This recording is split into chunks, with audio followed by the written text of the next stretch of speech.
What's the best way to support a spouse striking for better pay? Well, at one extreme, you could join them on a picket line. More common is probably just a few words of support. But one husband of a striking teacher had a different idea. He called in to speak to Nick Ferrari on LBC.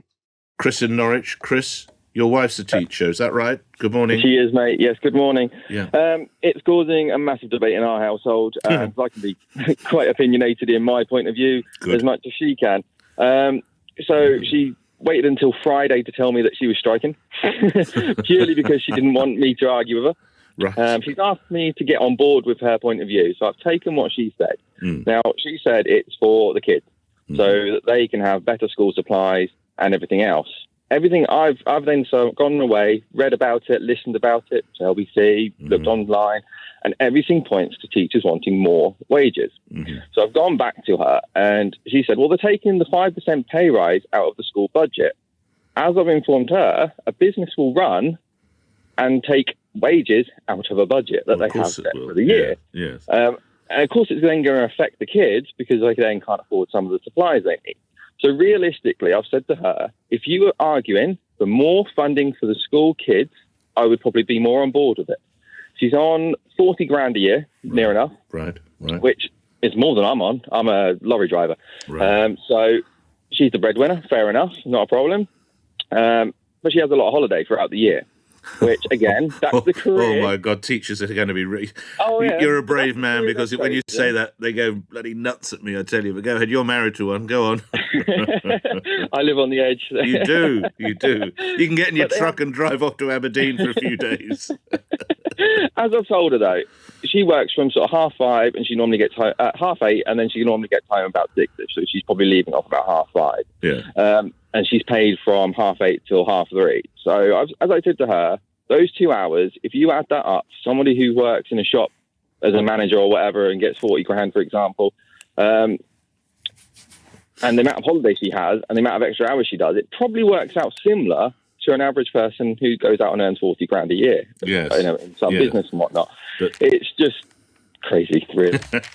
I'm going to show you my favorite reply to that video. It's from Hugh Lemmy. He's actually a great author with a podcast called Bad Gays.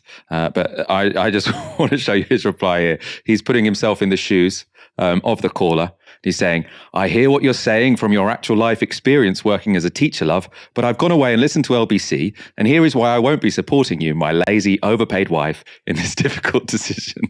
I think it's going to be obvious to our audience why what that guy said was completely bullshit, but it is worth spelling it out. And I think it is also worth spelling out that he clearly hasn't done that much research. So for one, he sort of says, I'd have more respect for them, I'd have more sympathy for them if they actually were striking for the students instead of striking for their own pay.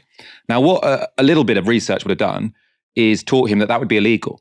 So you're only allowed to go on strike in this country for your own working conditions and your own pay. You can't say, oh, I'm going to go on strike for the benefit of my students explicitly. You know, obviously they're saying that. They're saying this is about our pay, but it's also about our students. But you can't formally go on strike for anything other than your own conditions. That's part of British law. So then whenever you hear people, especially right-wing talking points, they're often saying this isn't about the public service, this is about their pay and their pensions. If they were striking for someone else, I'd have some respect. No, it's illegal to do that. Also, I think the reason he clearly hasn't done much research, it's funny he talks about listening to LBC as part of his research, is that he thinks teachers don't work exceptionally long hours. Now, the government's own statistics show that teachers work, I think, the longest hours of any sector, actually, at the moment. They work 55 hours a week, 55 to 60 hours a week. They're obviously not contracted to work that much, so that's a lot of time they are working for free. And the reason they have to work those long hours is because in their contracted time, in the time where they are, where they have to be at school, for 4 hours a day, teachers in this country are standing in front of 30 children. Now, when I was working in a school before I was a journalist in South London, one of the big complaints of the teachers, and especially teachers who had come from other countries, there's someone in my department from Canada, I think, and she was saying the exceptional thing about the British education system is how little time you have outside of the classroom. And this makes loads of sense, right? You can imagine if you're teaching a class, you want to have quite a bit of time to think about that lesson beforehand. You want to have quite a bit of time to mark the work afterwards. And also you want to have a rest because it's extremely exhausting standing in front of 30 kids where you have to be on all the time. because if you relax for a moment, then everything can go out of control. Schools are actually like that, right? I've worked in one. So this is why I know how stressful it is. I didn't become a teacher because I saw how stressful it is. So the idea that they don't work long hours is ridiculous. They have to work long hours because the hours they're contracted is always in front of kids, and they have to do a lot of preparing. They have to do a lot of marking. And I think it's quite intentional that they can pose that as being voluntary. Oh no, they don't actually have to work 55 hours or 60 hours a week. If they just worked a bit quicker, maybe they'd be able to have a 40-hour week like everyone else. No, these are average times. And these are smart, intelligent people, right? These are not lazy people. These are really hardworking people who cannot fit their contractual obligations into a normal working week, right? So they work incredibly hard. It's a knackering job.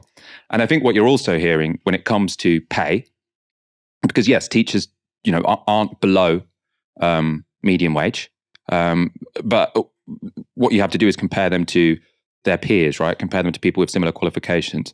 So what you're hearing, especially with maths teachers and science teachers, where you've got this huge shortage in this country, is because if you're a maths grad and you're going to teaching, you start on 30K, you end up on 40K after a few years, but then you see your other graduates of maths friends, they've gone to work in the city, they've gone to work in tech, they've gone to work in advertising, whatever, they're getting twice that. So if you want talented people in schools, if you want maths graduates and physics graduates in schools, you've got to pay them well. Then if you want them to be happy and if you want them to be effective teachers, you need to give them more time to prepare, more time to rest, more time to plan. They should not be teaching kids 4 hours a day for 5 days a week because it's exhausting.